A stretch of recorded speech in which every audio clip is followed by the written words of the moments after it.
Acara ini disponsori oleh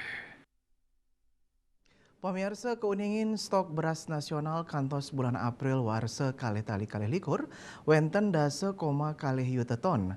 Manut Presiden Joko Widodo, kahanan inucap nyinayang yening Indonesia menduwe sistem ketahanan pangan sane sampun becik.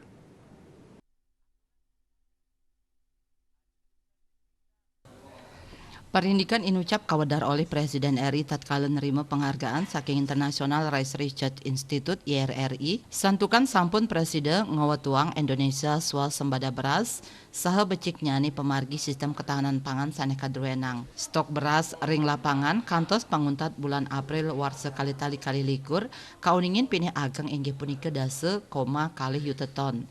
Presiden Jokowi ngawadarang yening surplus utawi stok beras saneka duenang ri tengahing krisis pangan dunia kedadosang silih tunggil pidabdab antuk Indonesia mulihang penghargaan sistem ketahanan pangan sane becik selehin saking IRRI.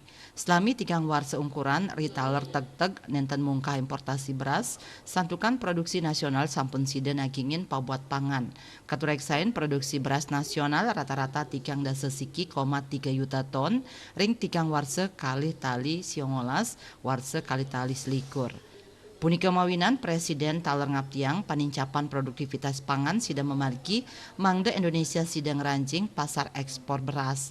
Lianan ring punika keatiang Indonesia nenten malih ngandelang asiki komoditas kemanten sekali beras. Presiden ngaptiang wenten diversifikasi pangan rumasuk ring tanaman sorghum sane rauhe mangkin kantun kalimbakang ring Waingapu, Nusa Tenggara Timur. Melarapan ekstensifikasi lahan ring tanaman sorghum, Presiden ngaptiang Indonesia nenten malih ngandelang jagung impor, inggian anggen pabuat pangan wiadin satwa merte.